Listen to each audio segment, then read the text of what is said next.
And this is very first time sir ఒక full banner ని director పేరు లేకోకుండా రిలీజ్ చేయడం. సో డైరెక్ట్ వచ్చిన ప్రాబ్లం ఏంటి సార్? అసలు డైరెక్టర్ గురించి చాలా కామెంట్స్ ట్విట్టర్ లో అయితే పెద్ద వారే జరిగింది. దివ్య భారతి గారికి, తర్వాత డైరెక్టర్ గారికి చాలా ఇలాంటి లిటిగేషన్స్ లో ఆడియన్స్ వస్తున్నారు, తర్వాత సుడిగాలి సుధీర్ ఫ్యాన్స్ వస్తున్నారు. అసలు డైరెక్టర్ ఇష్యూ ఏంటి సార్? లేదండి, అంటే director what you call, first of all if he has skill, right kind of capabilities, ఇలాంటి ఇష్యూస్ రావు.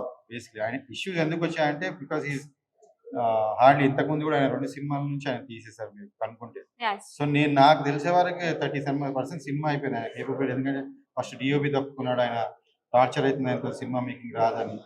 అట్లా కొంతమంది ఇంకా చెప్పే వారికి నాకు కూడా నేను వేరే సినిమా చేస్తుండే, 2 సినిమాలు ఒకసారి చేస్తున్నాడు, ఆ సినిమా చూసుకుంటా ఇది ఈయన జడ్జి చేయాలంటే ఆల్రెడీ ఒక సినిమా చేశాడు కదా అనుకుని మనం అనుకుంటాం కదా. అందుకని కూడా పక్కన పెట్టి వేరే డైరెక్టర్ ఫినిష్ చేశారని నాకు తెలియదు. సో బట్ మేకింగ్ లో తెలిసింది చాలా ఉన్నాయి. మీ దివ్యవార్తి పోస్ట్ చూసినా కానీ 1 post as a women you will understand. అందరికి అర్థమైపోయింది ఆయన ఏ కైండ్ ఆఫ్ పర్సన్. సో అది నేను ఇంకా చెప్పాల్సిన అవసరం లేదు ఆయన కానీ.